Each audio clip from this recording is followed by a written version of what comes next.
เอาสบายดี FC ของไอ้บ่เพชร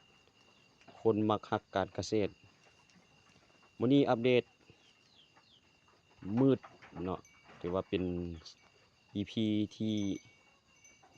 พิเศษว่าซั่นซะที่ได้อัปเดตให้พี่ให้น้องเบิ่งว่าการเกษตรเป็นแนวใดถึงว่ายุ่งยากก็ได้มาติดตามสมาชิกมาเช็กสมาชิกพี่น้องเอ้ยเนาะการเกษตรต้องอ่าหัวใจต้องพิเศษว่าซั่นซะหัวใจมาก่อนบ่มาก็บ่ได้แต่ว่าโชคดีเคียงคู่กับการมามืดก็โชคดีพี่น้องเอ้ยสมาชิกกำลังปลงเนาะออกเจ้ามาเนาะนี่สุดนี้ก็4-5ตัวละบังเอิญมามื้อนี้บ่ฮู้เนาะสมาชิกนี่เกิดซ้ำพี่น้องเอ้ยเกิดละเนาะนี่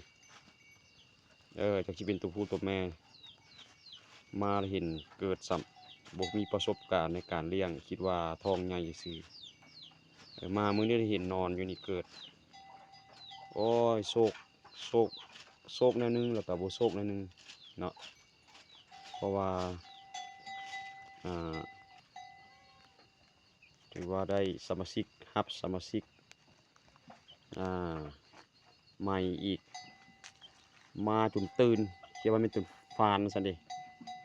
ด้วยประสบการณ์ที่บ่มีพี่น้องนี่ถือว่าเป็นมากแฮงในการทดลองเลี้ยงถือว่าโชคดีไปเนาะอันนี้เป็นกำลังใจในการสู้สนเฉพาะสมาชิกอื่นถือว่าแข็งแรงเช่นเคยบ่มาก็บ่ได้น้ำแห้งฤดูนี้ว่าซั่นซะ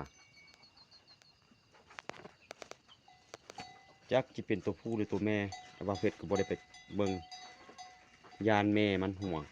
เนาะคือแบ้สัตว์ชนิดนี้เป็นสัตว์ชนิดใหญ่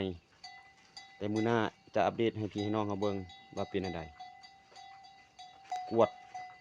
สมาชิกถัดต่อไปเป็นจั่งใดน้อจำปอมแจมแปมอยู่พี่น้องเอ้ยอ่าแข็งแรงดีแต่ว่าเพิ่นนี่อ้าวว่าเข้าไปกระป๋องบาดนี้สงสัยเข้าไปกระป๋องแล้วอาจจะคา เอาสำนี้สักก่อนพี่น้องเอ้ยอัปเดตให้พี่น้องเฮาความยุ่งยากในการเลี้ยงสัตว์เนาะผู้ที่มักฮักการเกษตรอันนี้เป็นมักผลถือว่าผลิตภัณฑ์ให้เฮาได้สู่ชนต่อไปเนาะไว้ใส่ความประทานจะมีสุขภาพแข็งแรง